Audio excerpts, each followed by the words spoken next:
Shalom Bapak Ibu Saudara yang terkasih dalam Tuhan. Senang sekali pagi hari ini kami sekeluarga kembali menjumpai Anda dalam program kesayangan kita. Amen. Agree with God, will move with God, encounter with God now. Yuk, seperti biasa saya mengajak Anda sebelum pagi hari ini kita akan sama-sama belajar kembali kebenaran firman Allah. Yuk kita sama-sama siapkan hati, kita berdoa.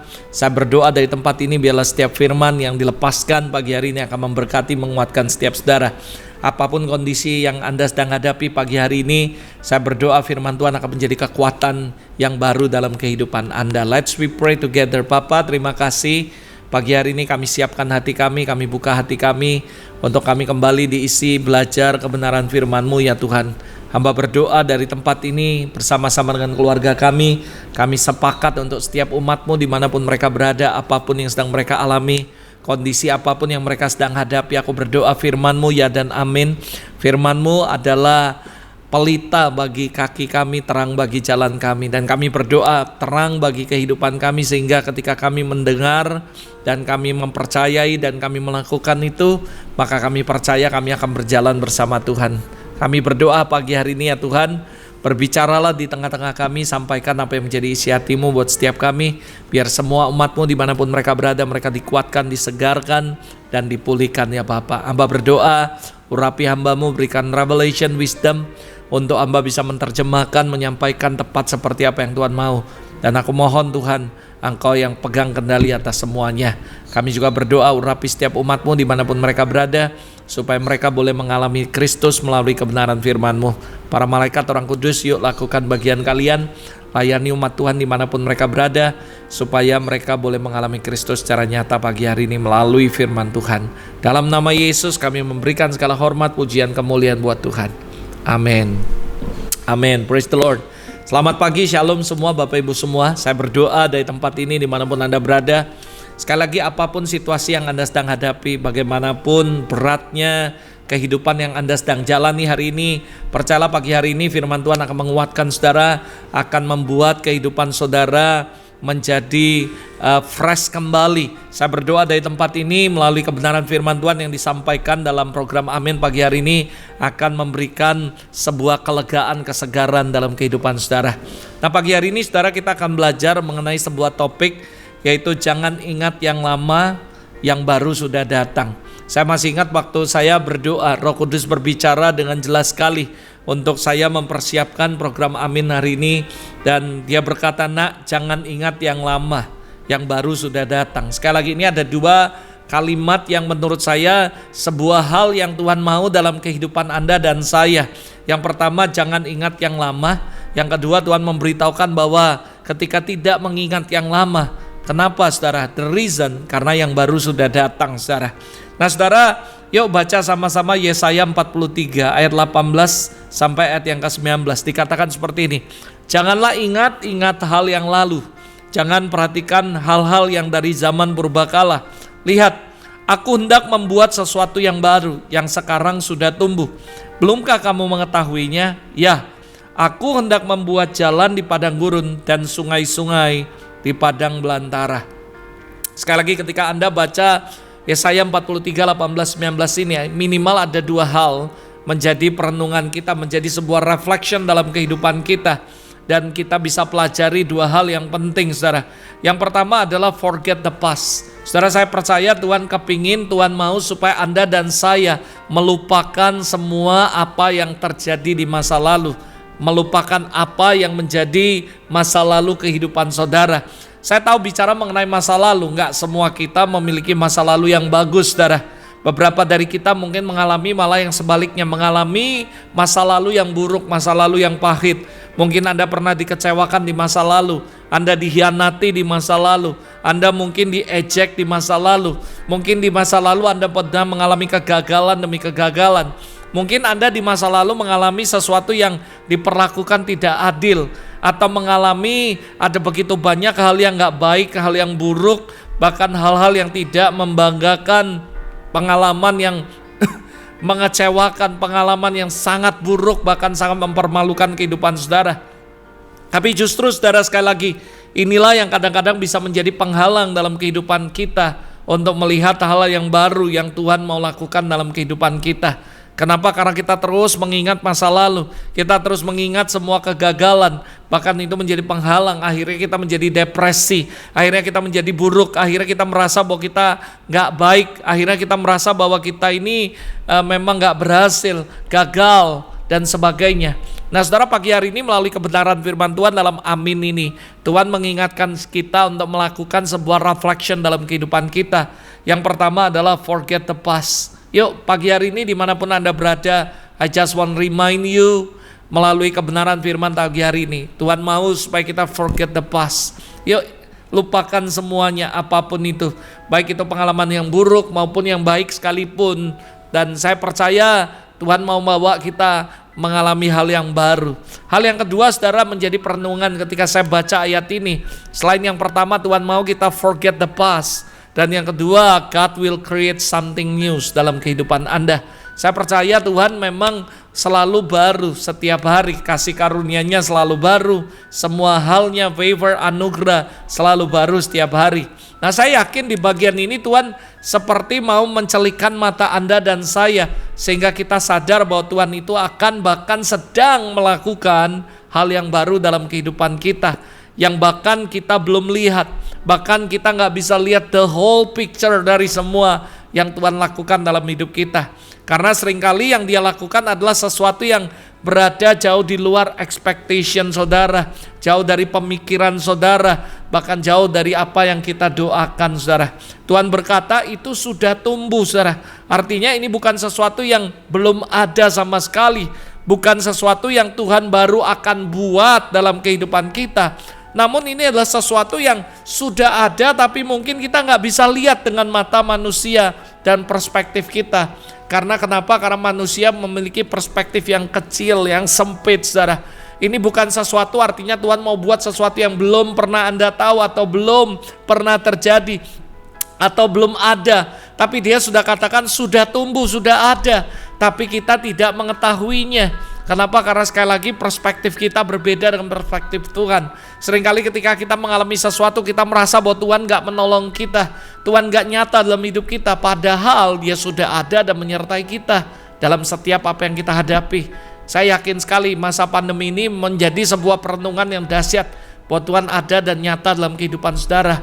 Buktinya hari ini kalau kita masih bernafas, buktinya hari ini kalau kita masih bisa mengucap syukur, kalau kita bisa hidup dan bernafas, bahkan memuji Tuhan, bahkan melayani Tuhan, bahkan mungkin melakukan banyak hal untuk Tuhan. Karena saya tahu so great to be alive. Kita bersyukur dan so glad, sangat bersuka cita. Di tengah-tengah banyak sekali terjadi kematian di dunia, di mana-mana, but God melakukan hal yang berbeda dalam kehidupan Anda. Artinya saya percaya He always create something new. Tapi sesuatu yang benar-benar bukan baru, tapi sudah ada dan sudah terjadi dalam kehidupan saudara. Nah ini yang harus saudara renungkan, bahwa yang pertama forget the past. Yuk pagi hari ini saya nggak tahu apa yang Anda alami, saya nggak mau menghakimi.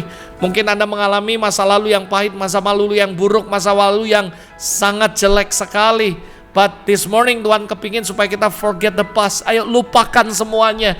Because why? God want create something new dalam kehidupan saudara. Ini harus menjadi perenungan kita pagi hari ini. Ngapain gua mesti ingat masa lalu? Sekalipun masa lalu itu yang berhasil, apalagi yang gagal. Ayo lupakan semuanya. Kenapa? Karena Tuhan sedang siapkan sesuatu yang baru, yang sudah ada, sudah tumbuh. Walaupun kita mungkin gak lihat, tapi Tuhan sudah lakukan, dan Dia sudah bekerja dalam kehidupan saudara. Yuk lupakan semuanya. Hal yang kedua yang saya mau bahas adalah apa sih yang menjadi penghalang sehingga kita tidak mengalami hal yang baru yang Tuhan siapkan dalam kehidupan kita. How many of you believe this morning bahwa Tuhan sedang menyiapkan sesuatu yang baru, yang sudah ada, sudah tumbuh, sudah kerjakan, sudah dilakukan oleh Tuhan dalam kehidupan saudara, dan Dia mau lakukan itu. Nah somehow kita bukan cuma gak bisa lihat, tapi kita gak bisa mengalaminya. Why? Karena ada penghalang. Nah pagi hari ini yuk kita belajar apa sih yang menjadi penghalang, sehingga sesuatu yang baru yang Tuhan sudah kerjakan, yang Tuhan sudah lakukan, yang sudah Dia start duluan dalam kehidupan Anda, why kadang-kadang kita nggak ngalami dan tidak terjadi dalam kehidupan kita. Ada beberapa hal. Yang pertama, sekali lagi karena kita terjebak di masa lalu. Saudara, ini bahaya sekali ketika Tuhan melakukan sesuatu yang baru, membawa kita ke tempat yang baru. Seringkali kita masih terjebak di masa lalu, entah mengenai kehidupan yang lalu, perspektif yang lalu, cara berpikir yang lalu, bahkan gaya hidup yang baru. Saudara, gaya hidup yang lalu maksud saya dan lain sebagainya. Seharusnya ketika Tuhan membawa kita kepada sesuatu yang baru, kita harus mengikuti, follow His instruction. Apa yang mesti kita lakukan? What should I do? Bagaimana perspektif kita ketika Tuhan membawa kita kepada sesuatu tempat yang baru? Harusnya kita nggak boleh mempunyai perspektif yang lama, karena di tempat yang baru Tuhan memakai cara yang baru, nggak bisa dengan cara yang lama. Apa yang membuat kita nggak bisa mengalami hal yang baru? Seringkali karena Tuhan membawa kita mengalami hal yang baru, Dia mau kita pakai cara yang baru, tapi kita masih tetap ngotot pakai cara yang lama. Saudara, ingat, anggur yang baru nggak bisa dipakai di kantong anggur yang lama. Kita nggak bisa punya mindset yang lama, kita nggak bisa punya pikiran yang lama, gaya hidup yang lama, karena Tuhan sedang mempersiapkan sesuatu yang baru. Artinya kita harus follow His instruction, ikuti rule-nya Tuhan. Kalau Dia sedang membawa Anda masuk dalam kemuliaan yang baru, Anda nggak bisa pakai cara hidup yang lama. Anda harus pakai cara hidup yang baru dalam kemuliaannya. Ketika Tuhan membawa Anda dalam sebuah dimensi pengurapan yang berbeda, Anda gak bisa pakai dengan cara hidup yang lama, dengan kehidupan doa yang lama, kehidupan baca firman yang lama, bahkan gaya hidup yang lama. Tapi kita harus change. You must change. Kita mesti berubah, saudara. Dan kita harus mengikuti the role yang baru di tempat yang baru. Nah, saudara, ini yang menjadi penghalang. Kadang-kadang yang menjadi penghalang yang terbesar, karena kita masih terjebak di tempat yang lalu, di masa yang lalu, mindset yang lalu, pemikiran yang lalu, bahkan gaya hidup yang lalu, saudara. Harusnya kita harus buang semuanya. Roma 12 ayat 2 berkata, jangan kamu jadi serupa dengan dunia ini, tapi berubahlah oleh pembaruan budimu. Baru kita bisa membedakan mana kehendak Allah, apa yang baik, yang berkenan kepada Allah, dan yang sempurna. Saya percaya Tuhan sedang membawa gerejanya kepada arah yang bukan cuma tahu kehendak Allah, apa yang baik, apa yang berkenan, tapi menuju sesuatu yang sempurna, saudara. Karena Allah berkata, hendaklah kamu sempurna karena Bapakmu sempurna, saudara. Saya percaya Tuhan gak pernah memberikan sebuah command yang Dia tahu kita gak bisa lakukan. Kalau Dia berkata jadi sempurna karena Bapakmu yang sempurna dan sebagainya, karena saya percaya dengan kekuatan kita gak bisa jadi sempurna. Tapi ketika kita ngikuti rule-nya Tuhan, kita ngikuti semua cara Tuhan dan dimampukan berjalan bersama Tuhan, maka by the grace of God Tuhan akan bawa kita untuk mengerti bukan cuma yang berkenan, bukan yang baik berkenan, tapi yang sempurna. Kenapa, saudara? Karena saya percaya Tuhan mau bawa kita kepada kemuliaan yang lain, the next level of glory, the next level of anointing, dan the next level in everything dalam kehidupan saudara. Jadi kamu gak bisa hidup dengan cara yang lama, kamu gak bisa cuma terjebak dengan pola yang lama, kantong anggur yang lama. Tapi saya percaya ini harus di break, saudara, supaya kita gak terjebak dan kita gak mengalami hal yang baru daripada Allah.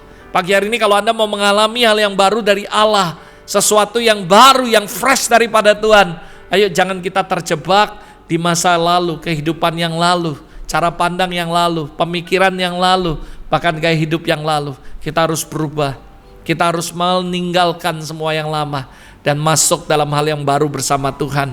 Of course dengan mengikuti Tuhan. Berubahlah oleh pembaruan budimu, baru kita akan membedakan, mengerti apa yang baik, yang berkenan, dan yang sempurna, saudara. Jadi sekali lagi, ini jadi halangan yang pertama. Kenapa banyak orang gak ngalami hal yang baru dari Tuhan? Karena mereka kejebak di masa lalu.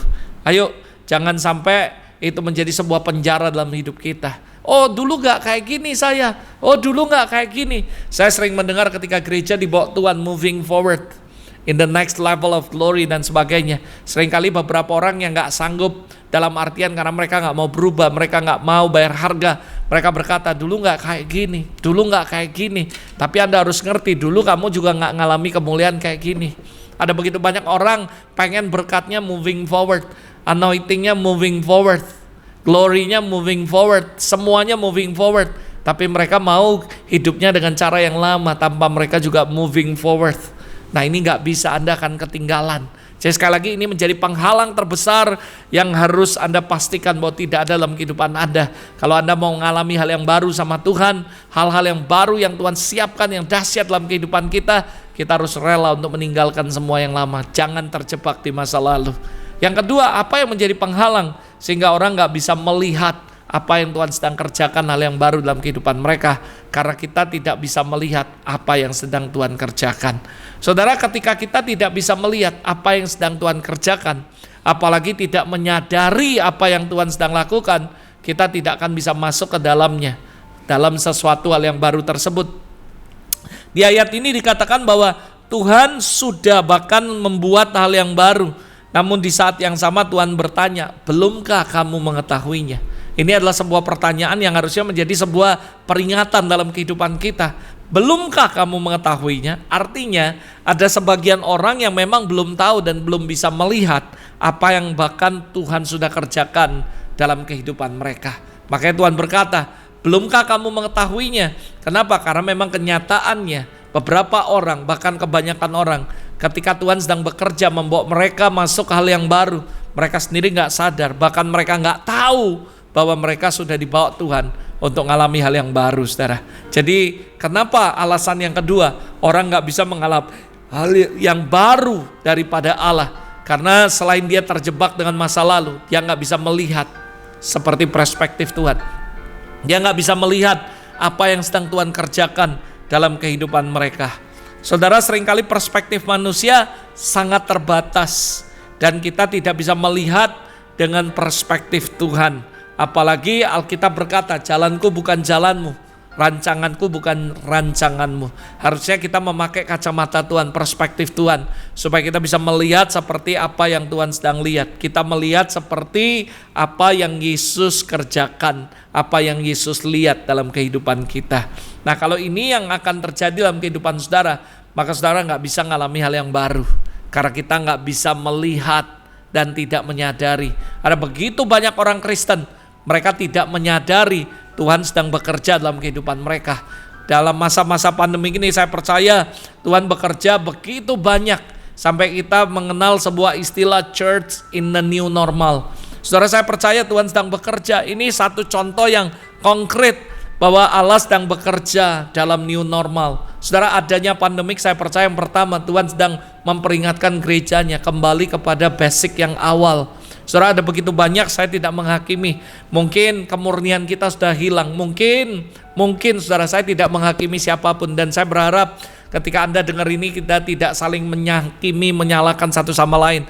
Tapi saya percaya Tuhan izinkan. Karena tidak ada apapun yang terjadi kalau bukan seizin Tuhan. Dan Anda tahu 2 tahun sebelum ini, kurang lebih hampir 2 tahun saudara, ada begitu banyak gereja online semuanya dan sebagainya. Saya percaya bahwa yang pertama Tuhan juga mau supaya kita introspeksi, mengadakan sebuah reflection dalam kehidupan kita, kembali back to the church yang baru, yang lama.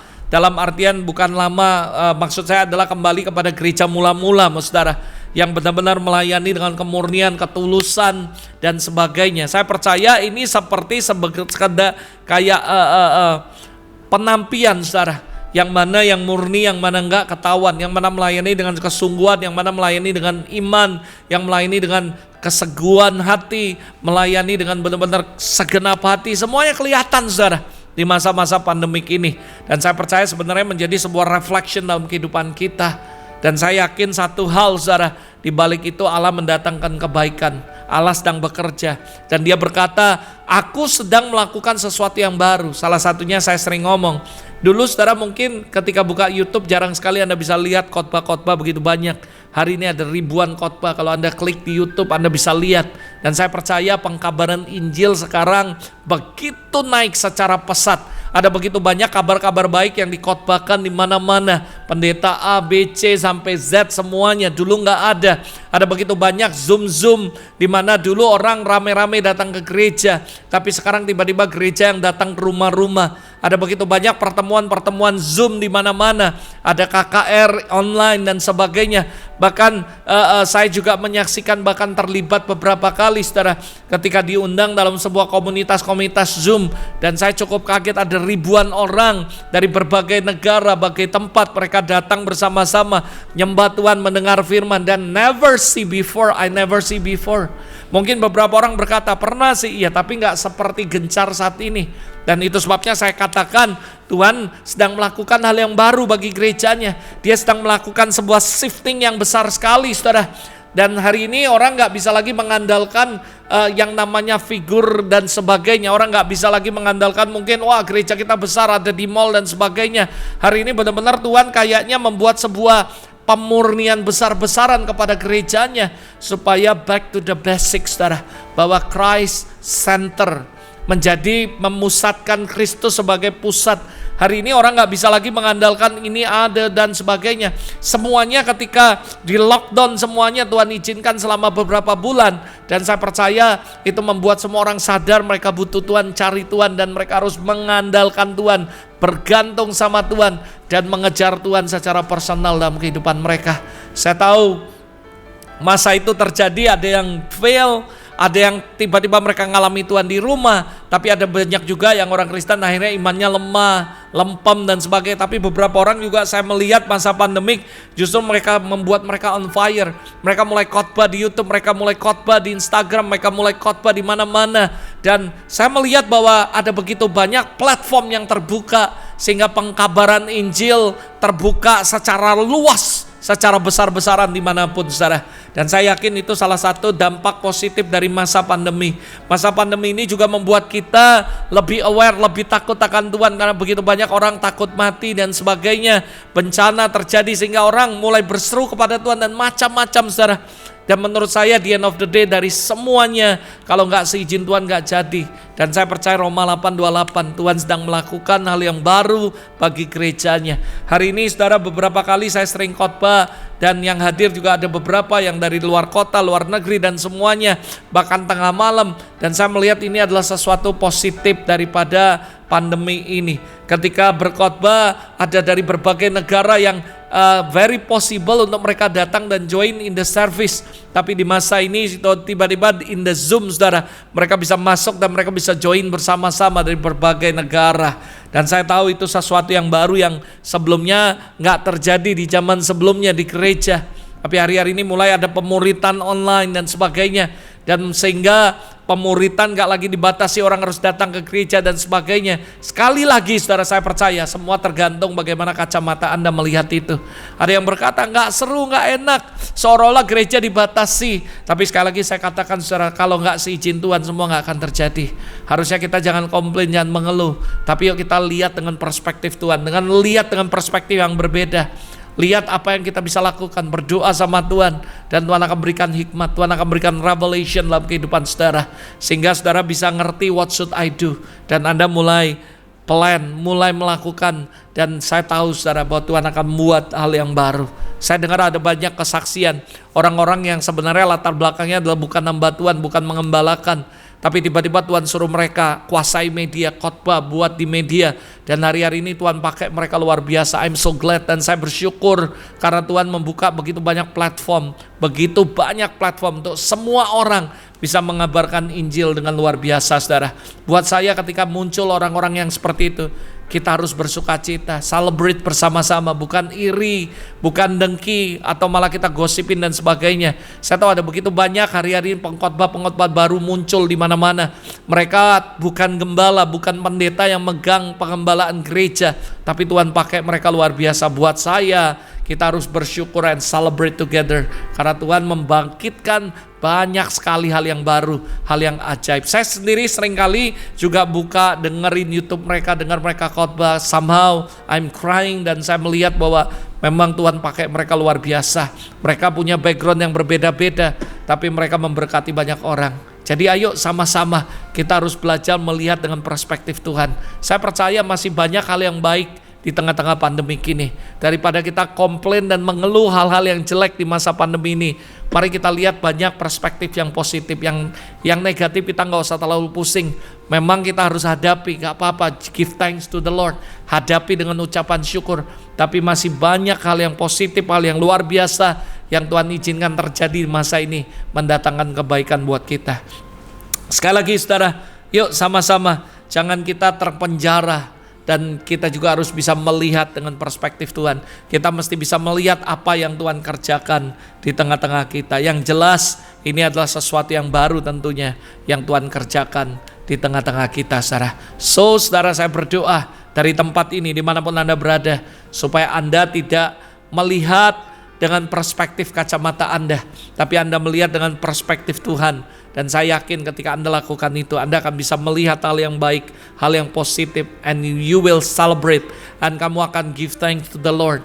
Karena di masa seburuk ini pun Tuhan tetap bekerja dan melakukan hal yang baru dalam kehidupan Anda. Saya gak tahu apa yang sedang Anda hadapi, tapi saya mau kasih tahu, mungkin Anda ngalami kebangkrutan, mungkin Anda ngalami sakit, penyakit, mungkin Anda ngalami apapun yang gak baik. Percayalah, ayo jangan Anda lihat masa lalu. Wah, dulu aku gak gini, dulu waktu aku gak serius dengan Tuhan, dulu waktu aku gini, aku seperti ini. Jangan, saudara, yang lama sudah berlalu, yang baru sudah datang. Lihat dengan kacamata Tuhan, lihat bahwa Tuhan sedang bekerja dan melakukan hal yang baru yang sudah tumbuh. Belumkah kamu mengetahuinya? Dan saya yakin Tuhan sedang lakukan ini dalam kehidupan Anda. Anda harus bisa melihat dengan perspektif Tuhan. Anda harus bisa melihat dengan kacamata Tuhan. Seburuk apapun situasi yang Anda hadapi hari ini, masih tetap ada hal yang baik yang Tuhan kerjakan, yang sedang tumbuh dalam kehidupan Anda. Yang jelas yang saya tahu cuma satu, Dia gak pernah merancangkan yang jelek dalam kehidupan Anda. Yang saya percaya cuma satu, Dia rancangkan sesuatu yang indah, damai sejahtera, hari depan yang penuh dengan harapan. Learn from the story of Ruth. Terakhir, lalu saya akan tutup. Di cerita Ruth ini luar biasa, saudara. Kalau Anda baca tentang the story of Ruth, Anda akan menemukan hal yang luar biasa sekali. Menurut saya Ruth ini adalah sesuatu yang luar biasa, menggambarkan bagaimana sesuai dengan tema yang pagi hari ini disampaikan. Jangan ingat yang lama, yang baru sudah datang. Kalau Anda pelajari the story of Ruth, Anda akan menemukan bahwa Ruth melupakan apa yang ada di belakangnya, apa yang sudah terjadi, dan dia mengarahkan apa yang baru yang Tuhan siapkan dalam kehidupan dia. Sekilas saya belajar dan saya mau bagikan ini sekilas dalam kehidupan Anda. Kalau Anda lihat kitab Ruth, menurut saya adalah kitab yang paling istimewa. Ada dua reason. Yang pertama, hanya 2 buku di Alkitab ditulis menggunakan nama perempuan. Yang pertama adalah Esther, yang kedua adalah Ruth, saudara. Dan Ruth ini yang menurut saya ajaib, karena Ruth ini bukan bangsa Israel, bukan umat pilihan. Ruth ini adalah wanita biasa, bahkan dikatakan orang Moab. Moab itu artinya kafir, bukan umat pilihan Allah. Nah, kalau sampai orang kafir, bukan umat pilihan Allah, lalu saudara, namanya dikenang, bahkan dibuatkan sebuah kitab yang kita percaya adalah inspirasi daripada Roh Kudus. Saya percaya pasti ada sesuatu yang hebat, pasti ada sesuatu yang dahsyat dari kehidupan Ruth, sehingga namanya dikutip dan menjadi salah satu firman Tuhan yang kita percaya, yaitu inspirasi daripada Roh Kudus, saudara. Jadi sekali lagi, apa sih kelebihannya? Saya mempelajari ada beberapa hal sih. Kalau Anda lihat ke the story of Ruth, Ruth adalah orang yang bisa melupakan, tidak ingat yang lama, dan dia tahu yang baru sudah datang dalam kehidupannya. Kalau Anda pelajari the story of Ruth, Anda bisa bayangkan luar biasa sekali. Dimulai, saudara, terjadi kelaparan di Bethlehem. Lalu akhirnya Naomi, saudara, bersama dengan Elimelek pergi ke Moab, saudara. Di Moab akhirnya dia ketemu dengan Ruth, saudara, dan Orpah. Lalu anaknya Mahlon, Kilion menikah dengan mereka. Lalu apa yang terjadi setelah menikah? Elimelek mati, saudara. Akhirnya Naomi menjadi seorang janda. Lalu gak sampai di janda doang, lalu Naomi kehilangan kedua anaknya dan tinggal sisa dia bersama dengan 2 mantu perempuan. Yang pertama Orpah, yang kedua Ruth, saudara. Anda bayangin, Naomi pergi dari Bethlehem karena waktu itu di Bethlehem terjadi kelaparan. Dimulai story ini dengan sebuah kelaparan, kejadian yang gak enak, sehingga membuat Elimelek dan Naomi pergi ke Moab. Dan di Moab dia ketemu dengan 2 mantunya, dan salah satu mantu yang paling luar biasa yang kita mau pelajari yaitu Ruth, saudara. Singkat cerita, Ruth jadi janda, saudara. Orpah jadi janda karena 2 anak daripada Naomi meninggal. Lalu apa yang terjadi? Mereka harus kembali lagi ke Bethlehem. Di tengah jalan ada begitu banyak drama terjadi. Mulai dari waktu mereka pelukan, lalu Naomi menceritakan pada dua mantunya, pulanglah. Kalaupun aku menikah hari ini, aku melahirkan anak, gak mungkin kalian tunggu anakku sampai menikah. Dan Naomi berkata, dia sadar bahwa dia udah gak punya apa-apa. Seorang janda miskin bangkrut, ditinggal mati oleh suami dan kedua anak laki-laki. Jadi dia mengusulkan supaya kedua mantunya ini pulang ke rumah mereka, ke bangsa mereka, supaya bisa melanjutkan kehidupan mereka. Lalu apa yang terjadi? Orpa pulang. Singkat cerita, Ruth gak pulang. Ruth tetap berpaut kepada Naomi. Dan akhirnya singkat cerita, I short the story, Naomi bersama Ruth pulang, saudara, ke Bethlehem. Waktu dia pulang ke Bethlehem, apa yang terjadi? Dia pergi dengan kelaparan. Dia pulang pada masa panen gandum, saudara. Dan ini luar biasa. Saya percaya the story of Ruth, dari perjalanan Naomi, Ruth sampai dia ketemu Boaz, itu adalah bukti bahwa Tuhan ngasih tahu kita sebuah pelajaran penting. Jangan ingat yang lalu, yang baru sudah datang. Anda bisa bayangi kalau Ruth selalu ingat yang lalu, dia gak akan ketemu dengan Boaz. Dia gak akan ngalami hal yang baru sama Tuhan. Saudara mungkin berkata, wah Tuhan gak bekerja dalam kehidupan Ruth. Anda keliru. Justru ketika suaminya meninggal, ketika dia jadi janda, ketika dia ketemu dengan Naomi dan dia berkata, jangan paksa aku pulang ke bangsaku. Kemanapun kau pergi, aku pergi di situ. Bahkan dikatakan, dimanapun kau mati, aku mati di situ. Mungkin Anda berkata, Ruth goblok, ikut seorang janda yang sudah bangkrut, gak punya duit, kepahitan lagi. Dari mana pastor tahu kepahitan? Ketika dia pulang, orang manggil dia Naomi, dia berkata, jangan panggil aku Naomi, sebab yang maha kuasa melakukan hal yang pahit dalam kehidupanku. Dia kepahitan, janda miskin, itu gak mudah. Tapi saudara, apakah Tuhan gak bekerja dalam kehidupan Ruth? Keliru kalau kita bilang Tuhan gak bekerja. Naomi dan Ruth adalah dalam skenarionya Tuhan. Lihat saudara, pergi dengan kelaparan, pulang gak bawa apa-apa, tapi masa panen gandum. Dan akhirnya apa yang terjadi dalam kehidupan Ruth? Karena dia sanggup melupakan apa yang lalu dan dia tahu yang baru sudah datang. Saudara lihat story-nya, bagaimana akhirnya Ruth ngalami ketemu Boaz, menikah dengan Boaz dan punya anak. Dan salah satu silsilanya adalah anak. Nah, salah satu anak dari anak-anaknya, silsilah daripada Ruth, ada tulis nama Isai. Siapa Isai?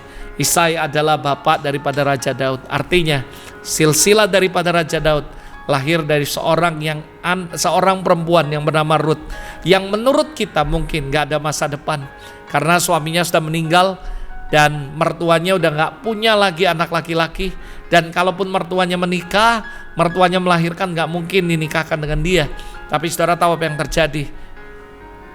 Rancanganku bukan rancanganmu, jalanku bukan jalanku. Itulah yang Tuhan pikirkan. So hari ini saudara, sebelum saya tutup, I just remind you saudara, yuk kita siapkan hati kita sama-sama. Percaya, saya akan berdoa buat setiap Anda hari ini.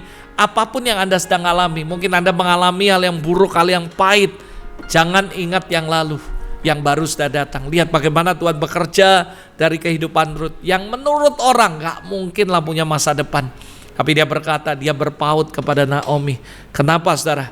Karena Ruth percaya kepada Tuhan. Dia percaya bahwa Tuhan selalu melakukan hal yang baik dalam kehidupan kita. Hari ini dimanapun Anda berada, yang menyaksikan program Amin pagi hari ini, saya berdoa buat Anda di tempat ini. Dari tempat ini saya mau berdoa untuk setiap Anda. Kalau Anda memiliki masa lalu yang baik, yang buruk, masa lalu yang pahit, masa lalu yang mengecewakan, masa lalu yang gagal, hari ini pesan Tuhan, nak, jangan ingat yang lalu, yang baru sudah datang. Melalui the story of Ruth, saya berdoa supaya Anda dan saya bisa belajar satu hal. Ya sih, saya harus berani melupakan yang lalu dan percaya Tuhan, berjalan bersama Tuhan dengan iman, karena Tuhan sudah siapkan hal yang baru. Tidak ada orang yang menyangka Ruth. Apa yang terjadi saudara? Ketemu dengan Boaz, menikah, dan dari silsilahnya ada muncul saudara Raja Daud dan Kristus saudara. Buat saya secara pribadi saudara, bahkan dikatakan Kristus anak Daud. Saudara, buat saya seseorang yang luar biasa seperti Ruth saudara. Tapi Anda gak tahu bagaimana ketika dia ngalami, dia mengambil keputusan, itu gak gampang. Cuman satu, dia percaya Tuhan, bahwa ketika dia lupakan masa lalu dan dia percaya berjalan bersama Tuhan dengan iman, Tuhan sudah siapkan hal yang baru. Saya berdoa pagi hari ini supaya setiap kita tidak terkurung di masa yang lalu dan kita bisa melihat bahwa Tuhan sudah bekerja dan sedang bekerja dalam kehidupan Anda. Yuk kita berdoa sama-sama. Bapa Surgawi, pagi hari ini kami mengucap syukur untuk firman-Mu yang sudah dibagikan pagi hari ini. Aku berdoa dari tempat ini, Tuhan, untuk setiap umat-Mu yang menyaksikan program Amin pagi hari ini. Firman ini tidak berlalu begitu saja, tapi memberikan kekuatan supaya kami tidak terpenjara, terkurung dengan masa lalu, gaya hidup yang lama, perspektif yang lama, dan cara pandang yang lama. Tapi kami belajar untuk bisa melihat, menyadari bahwa Tuhan Kau sedang bekerja dan sudah bekerja dalam kehidupan kami. Sekalipun kami gak bisa lihat secara nyata, tapi kami percaya dan kami imani bahwa Kau sudah bekerja. Buka mata rohani kami, buka mata kami untuk melihat dan menyadari bahwa Tuhan Kau sedang bekerja. Kami percaya Roma 8:28 bahwa Kau turut bekerja dalam situasi apapun. Situasi sakit, situasi bangkrut, situasi yang gak enak yang sedang kami alami, Tuhan sudah bekerja dan Tuhan sedang bekerja. Aku berdoa bless your people. Aku berdoa kuatkan dan teguhkan hati mereka dimanapun mereka berada. Dan aku berdoa Roh Kudus bantu mereka supaya mereka bisa terus percaya kepada Tuhan, bahwa Engkau sedang bekerja dan Engkau sedang melakukan hal yang baru dalam kehidupan mereka. Terima kasih Bapak, bless your people in Jesus name. Aku berdoa sekali lagi, Lord, I speak life, I speak healing, I speak restoration, I speak breakthrough to all your people in Jesus name. Dan aku berdoa Tuhan, mari Tuhan, biar mereka boleh terus dikuatkan, disegarkan di dalam nama Yesus. Kami berdoa dan mengucap syukur. Amin, amin, amin. God bless you. Sekali lagi saya ingati saudara, yuk kita harus melupakan semua yang ada di belakang kita dan tidak hidup dalam penjara masa lalu kita, dan sadari bahwa Tuhan sudah bekerja dan sedang bekerja dalam kehidupan Anda. God bless you and see you next week dalam program Amin berikutnya. God bless you.